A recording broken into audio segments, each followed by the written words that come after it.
Hi, good morning. Welcome back to kitchen wall.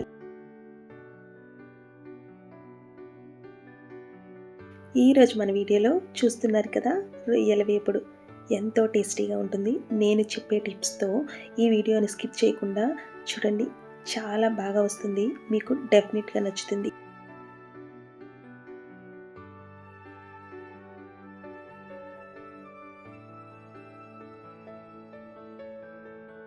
ఇప్పుడు late చేయకుండా వీడియోలోకి వెళ్ళిపోదాం.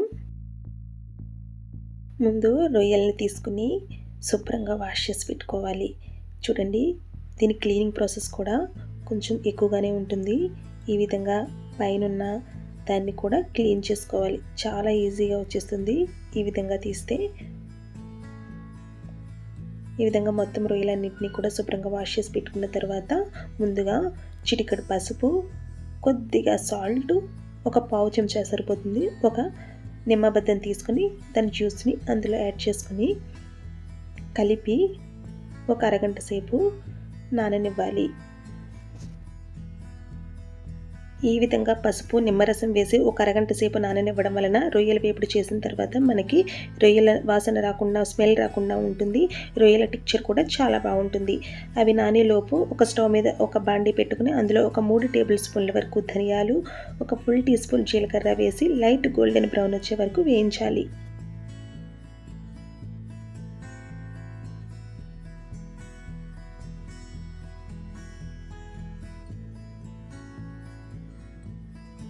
వీటిని ఒక చిన్న మిక్సీ జార్లో వేసిన తర్వాత ఇందులో ఒక హాఫ్ టీ స్పూన్ మిరియాలు, ఒక హాఫ్ టీ స్పూన్ షాజీరా వేసి పౌడర్ కింద చేసి పెట్టుకోవాలి.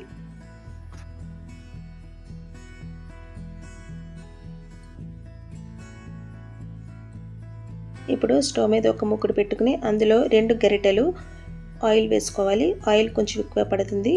ఇప్పుడు నానబెట్టిన రొయ్యలను ఇందులో వేసి వేయించాలి.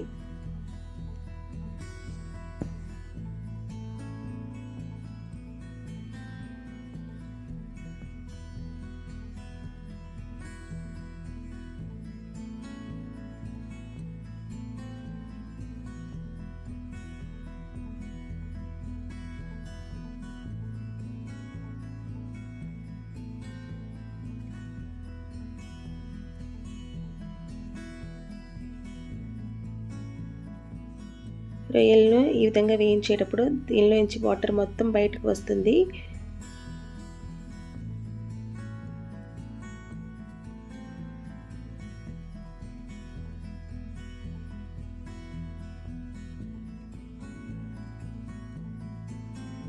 రొయ్యలను నిమ్మరసం వేసి ఒక అరగంట సేపు నానబెట్టాం కదా, ఆ రొయ్యల్లో మిగిలి ఉన్న వాటర్ను కూడా ఇందులో వేసేసుకుని మూతను పెట్టి స్టవ్ని మీడియం ఫ్లేమ్లో పెట్టి వాటర్ అంతా కూడా మొత్తం అబ్జర్వ్ అయ్యే వరకు కూడా, ఎగిరిపోయే వరకు కూడా మనం స్టవ్ని మీడియం ఫ్లేమ్లో పెట్టి ఒక 10 నిమిషాలు అలానే వదిలేయాలి. 10 నిమిషాలు పడుతుంది, 8-10 నిమిషాల వరకు పడుతుంది. ఆ వాటర్ అంతా కూడా అబ్జర్వ్ అయ్యే వరకు. చూడండి, మొత్తం మనం వేసిన నూనె అంతా కూడా పైకి తేలింది.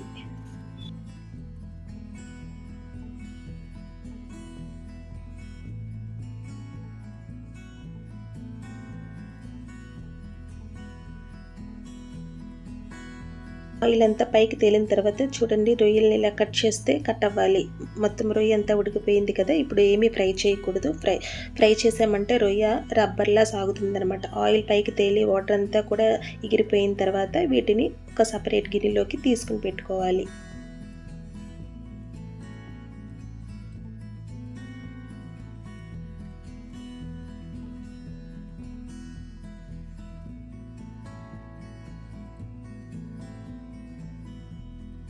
ఇప్పుడు ఇదే ఆయిల్లో ఒక పెద్ద ఉల్లిపాయను తీసుకుని చిన్న చిన్న ముక్కలుగా కట్ చేసుకుని వేసి వేయించాలి. ఇంకా ఆయిల్ ఏమీ వేయాల్సిన అవసరం లేదు. ఇదే ఆయిల్లో ఈ ఆనియన్స్ ఫ్రై అయిపోతాయి. ఇప్పుడు ఇందులోనే ఒక 4 పచ్చిమిర్చిని పొడవుగా చీల్చుకొని వేసుకోవాలి.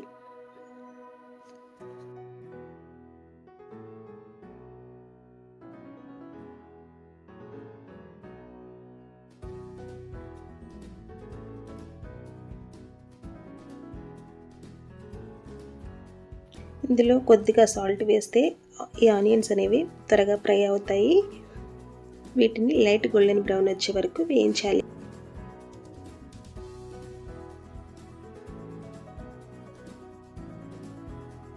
ఈ విధంగా ఉల్లిపాయ ముక్కలు ఫ్రై అయిన తర్వాత ఇందులో పక్కకు తీసి పెట్టుకున్న రొయ్యలను ఇందులో వేసి వేయించాలి.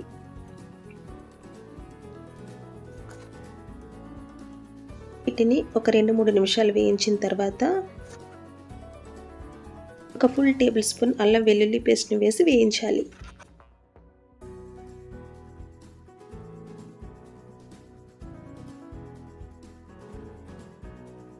ఈ అల్లం వెల్లుల్లి పేస్ట్ బాగా ఫ్రై అయిన తర్వాత ఇందులో కొద్దిగా కరివేపాకును వేసి వేయించాలి.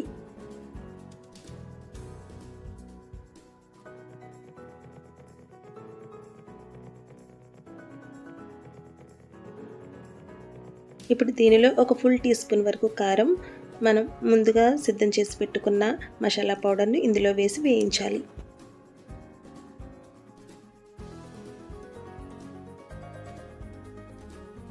రుచికి సరిపడా సాల్ట్ వేసుకోవాలి.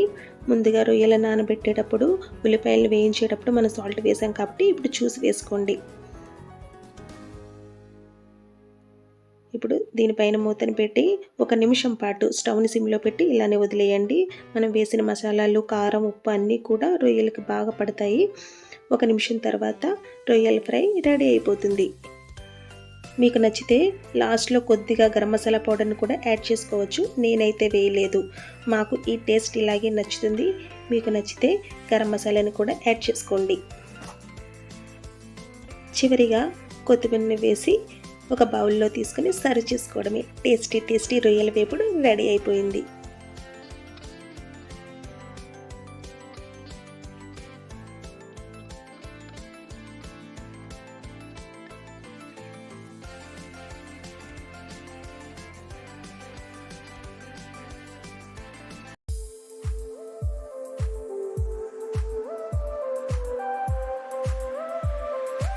For watching.